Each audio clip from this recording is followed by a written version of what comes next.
You've learned the basics, you know how to order a coffee, and you can say hello. But have you ever felt like you're missing that edge in a conversation? That moment where you want to sound not just correct, but actually impactful? In places like New York, London, or Toronto, the way you phrase a simple thought can be the difference between blending into the background or leading the conversation. Today, we aren't just looking at sentences, we're looking at power phrases. These are the 100 sentences that native speakers use to navigate tricky situations, express deep empathy, and get things done fast. If you're ready to stop sounding like a student and start sounding like a local who truly belongs, this is for you. Let's dive into part 2 of our Everyday English Mastery. Part 1. The Art of Softening the Blow, Diplomacy. In the West, directness is valued, but being polite is essential. These help you say no or disagree without being rude. I see where you're coming from, but I'm not quite sure about that. Could we try a different approach? I'd love to help, but I'm slammed right now. Let me get back to you on that. That's not exactly what I had in mind. I have a few concerns about this. Can we agree to disagree? I'm not comfortable with that. Let's look at the big picture. Part 2, High-Level Productivity and Strategy. If you want to sound like a leader in a US or UK office, use these. What's the bottom line here? We need to pivot our strategy. Let's circle back to this next week. Who is taking point on this project? We need to stay ahead of the curve. I'll keep you in the loop. Let's brainstorm some ideas. We're on a tight deadline. It's a win-win situation. Part 3, Deep Empathy and Support. Friendships in Canada and the UK are built on subtle support. Use these to show you care. I'm here for you if you need anything. Take all the time you need. I can't imagine what you're going through. That sounds incredibly tough. Is there anything I can do to help? I've got your back.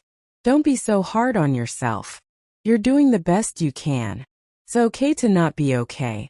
I'm really glad you told me. Let's grab a drink and talk it out. You've got this. I believe in you. Hang in there. Everything will work out in the end. Part 4. Expressing confusion and seeking clarity.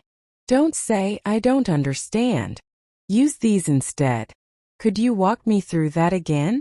I'm a bit confused by this part. What exactly do you mean by that? Can you give me an example? Correct me if I'm wrong, but so what you're saying is, I'm trying to wrap my head around this. Can you break that down for me? I'm not following you. Could you be a bit more specific? Part 5. Navigating social situations and parties. When you're at a gathering in London or LA, how do you two know each other? So what keeps you busy these days? I've heard so much about you. This place has a great vibe. Can I get you anything to drink? I'm going to go mingle a bit. It was so great catching up with you. We should definitely do this again.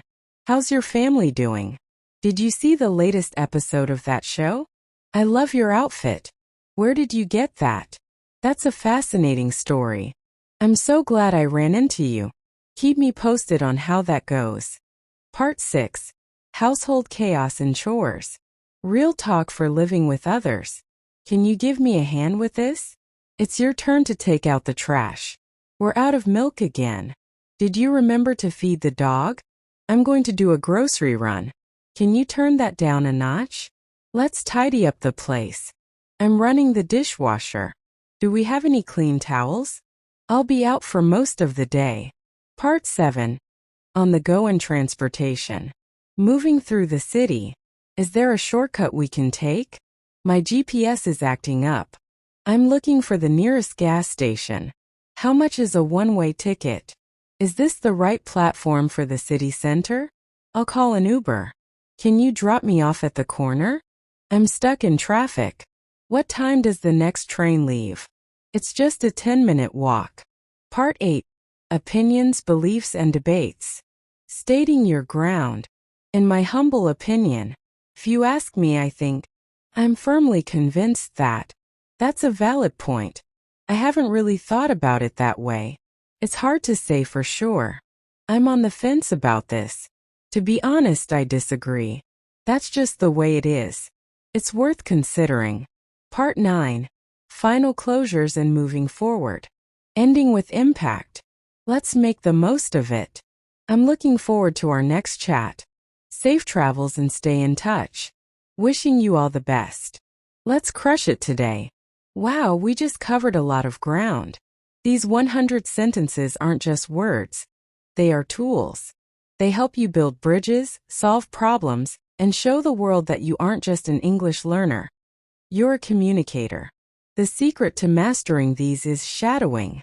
Listen to how I say them and then say them out loud exactly the same way. Pay attention to the rhythm and the emotion. If you use just 3 of these phrases tomorrow, you're already miles ahead of where you were yesterday. I want to hear from you. Which of these categories was the most helpful? Was it the work phrases or the empathy ones? Let's talk in the comments. And if you haven't already, subscribe to join our global community of learners. We're building something special here.